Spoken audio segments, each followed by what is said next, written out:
May nag-chat sa akin. Gusto niyang makipagkaibigan. May nagchat sa'yo. So, balita ko, sa isang video mo, ang yabang mo daw eh. Minamaliit mo yung security guard eh. Tatanungin nga kita, magkano ba talaga ang sahod mo? 12K. Kilang? 12K. Tapos ang yabang mo. Tapos saan ka na naman pupunta pag uwi mo sa Pilipinas kasama yung mga tropa mo? Pag-uwi namin ng Pilipinas, gusto namin kumain sa mamahaling restaurant, gusto namin mag-adventure kahit saan, gusto namin mag-bar, gusto namin mag-overnight sa mga mamahaling resorts. 12K ang sahod mo niyan, kulang na kulang yan sa pamilya mo. Tapos isipin mo pa kung saan-saan ka pa.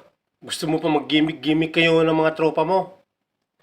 Eto, bago ko tapusin tong video na to ano ba talaga ang trabaho mo? Security guard. Pala eh. Tapos ngayon, dinidiscriminate mo yung sa isang video mo kung anong pinagsasabi mo sa security guard.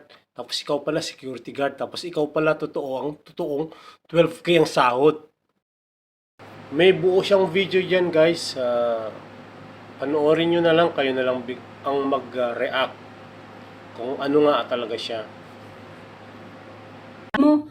Hindi ka namin ka-level, so ex ka, hindi ka pwede sa amin na magkakaibigan, sabi ko. Kami ng Pinas, kasi may pera naman kami, di ba? Sabi ko, may pera kami, kasi malaki yung sahod namin dito sa ibang bansa, sabi ko.